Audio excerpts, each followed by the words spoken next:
Let me stay last known position. I have no idea. Mayday, I'm gonna crash. I think 15, let me stay altitude. Rolling. Oh my God. 12 जून को अहमदाबाद में एक flight crash हुआ, लेकिन system चाहता तो इस crash को रोक सकता था, क्योंकि उन्हें मालूम था कि इस फ्लाइट में क्या क्या प्रॉब्लम्स हैं, लेकिन इसके बावजूद उन्होंने नजरअंदाज किया और यह दुर्घटना घट गई। ऐसा मैं क्यों कह रही हूँ ये आपको आगे मालूम चलेगा। फिर प्रूफ 12 जून को जब ये फ्लाइट टेक ऑफ की थी अहमदाबाद से, उस समय इसकी जो डिस्टेंस थी वो 600 से 700 की दूरी पर थी।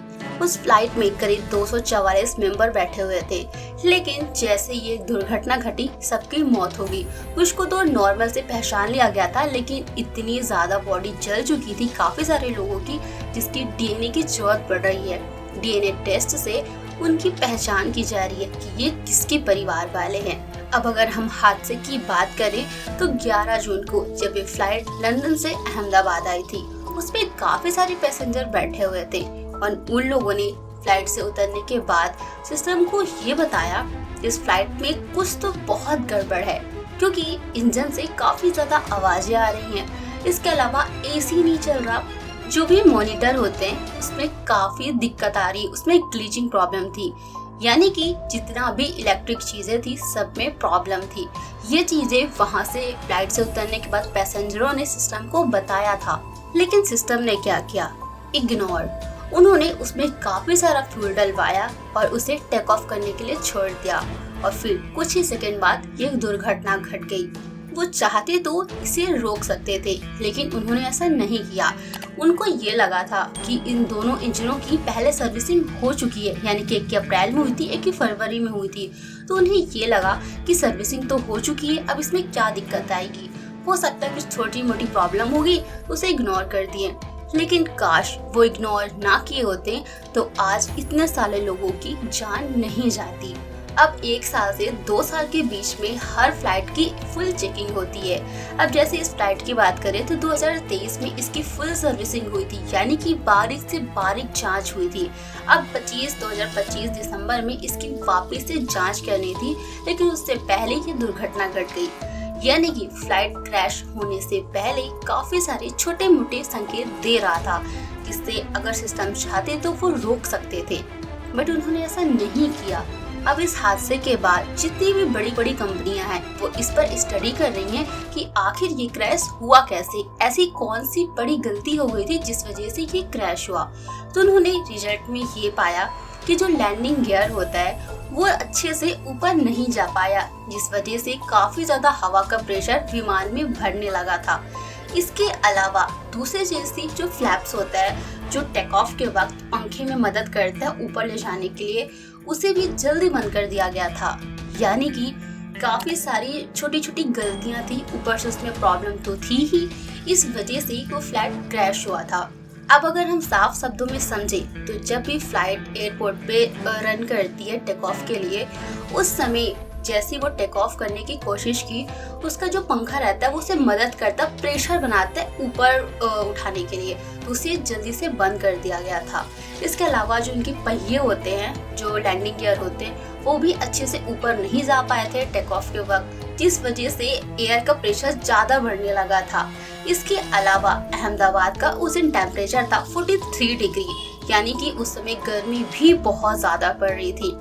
अब इन्हीं सब के बीच में फ्लाइट पहले से ही प्रॉब्लम में था, ऊपर से जब ये छोटी छोटी ग्लिचिंग हुई, जिस वजह से उसे मौका ही नहीं मिला कि वो संभल जाए। हालांकि जो पायलट और को पायलट है उन्होंने पूरी कोशिश की किसी सेफ जगह पे लैंड करने की, लेकिन वो एक बिल्डिंग से जाकर टकरा गई।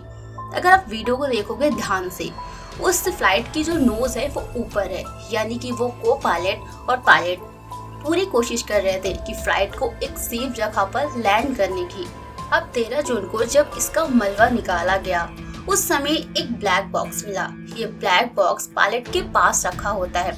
अब जब उस ब्लैक बॉक्स में 2 डब्बे होते हैं, यानी एक बॉक्स में 2 और डब्बे होते हैं। उस एक डब्बे में रहता है कि फ्लाइट की जितने भी डेटा को कलेक्ट करते हैं, हर बारीक से बारीक, कि उसमें क्या प्रॉब्लम है, सब चीजें सही से है कि नहीं है, वो डेटा उस ब्लैक बॉक्स से एक बॉक्स में स्टोर होता है। और दूसरे बॉक्स में पायलट और को पायलट क्या बातें कर रहे हैं आपस में, फ्लाइट में कोई दिक्कत है कि नहीं है, ये सारी उनकी वॉइस रिकॉर्ड होती है। यही जांच के लिए उस ब्लैक बॉक्स को दे दिया गया एजेंसियों के लिए। लेकिन वहां पर जब जांच हुई तो डेटा से ये मालूम हुआ कि दोनों इंजनों में बिल्कुल भी जान नहीं थी, बिल्कुल भी ताकत नहीं थी कि वो कहीं पर जा सके, टेक ऑफ कर सके या फिर दूसरी लोकेशन में जाकर लैंड कर सके। इतनी हिम्मत नहीं थी, यानी कि वो अधमरे से भी ज्यादा बुरी हालत में था। अब CBR से ये मालूम चला कि को पायलट और पायलट जब इन्हें ये कंफर्म हुआ कि इंजन में बिल्कुल भी जान नहीं बची है, अब कुछ भी हो सकता है, तो उन्होंने फटाक से फ्लैप्स बंद कर दिया था। लेकिन ये तब बंद करना होता है जब लैंडिंग गियर ऊपर चल देता है, तब उसको बंद करना होता है। लेकिन को पायलट ने जल्दबाजी में इसे बंद कर दिया, जिससे ये फ्लाइट क्रैश हो गया। ऐसा वो कह रहे हैं सिस्टम वाले। उनका ये कहना है कि अगर पायलट और को पायलट थोड़ा सा शांत रहते तो शायद ये फ्लाइट क्रैश ना होता।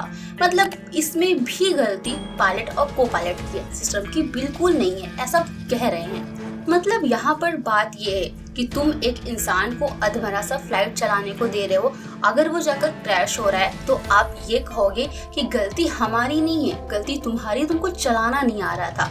मतलब तुम सारे सवाल अपने ऊपर नहीं लेना चाह रहे हो, सभी चीजें तुम को पायलट और पायलट पर थोप देना चाह रहे हो। अब जब ये घटना हो गई तो अब जो बड़ी बड़ी एजेंसियां हैं, बड़ी बड़ी कंपनियां हैं, वो देश भर में जितनी भी फ्लाइट चल रही हैं हमारे भारत में, उन सभी की वापस से जांच कर रही हैं। क्या उन सभी में कुछ ऐसी शिकायतें तो नहीं है जो आगे चलकर ऐसी बड़ी दुर्घटना हो सकती हैं? यानी कि इस घटना से अब उन लोगों को बहुत बड़ी सीख मिल गई है कि जब भी कोई भी फ्लाइट एयरपोर्ट में आएगी, उसकी अच्छे से जांच करके ही उसको टेक ऑफ के लिए भेजा जाएगा नेक्स्ट लोकेशन के लिए। अदरवाइज अगर कुछ भी प्रॉब्लम है तो नहीं भेजा जाएगा। एजेंसियों ने जब उस ब्लैक बॉक्स की चेकिंग की थी तो विमान का सभी डेटा तो नहीं मिल गया था, लेकिन जब उन्होंने वॉइस चेक की कि पायलट और को पायलट क्या बात कर रहे हैं, तो को पायलट ने एक मैसेज भेजा था, लेकिन वो कोई भी नहीं सुन पाया। और वो मैसेज था मेडे थ्रस्ट नॉट अचीव फेल्ड, यानी कि अब इंजन में बिल्कुल भी ताकत नहीं बची है, अब वो आगे नहीं जा सकती। लेकिन यहाँ पर किसी ने इस बात पर ध्यान ही नहीं दिया। शायद वो वॉइस नोट उसी ब्लैक बॉक्स में दबकर रह गया और ये तब मिला जब बहुत देर हो चुकी थी। लेकिन हमारे पायलट और को पायलट बहुत समझदार थे, उन्होंने बहुत कोशिश की इस फ्लाइट को क्रैश होने से बचाने के लिए। उन्हें पता था कि क्रैश तो होगा ही, लेकिन फिर भी ऐसी जगह पर हो जहाँ पर नीचे बैठे लोगों को प्रॉब्लम ना हो।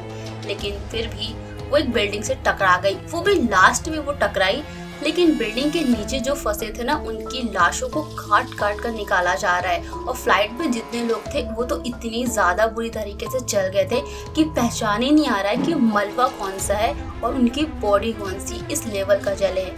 ओके गाइस, तो बस प्रे यही करेंगे कि अगली बार ऐसी कोई भी दुर्घटना ना हो। मिलते हैं नेक्स्ट वीडियो में। Thanks for watching.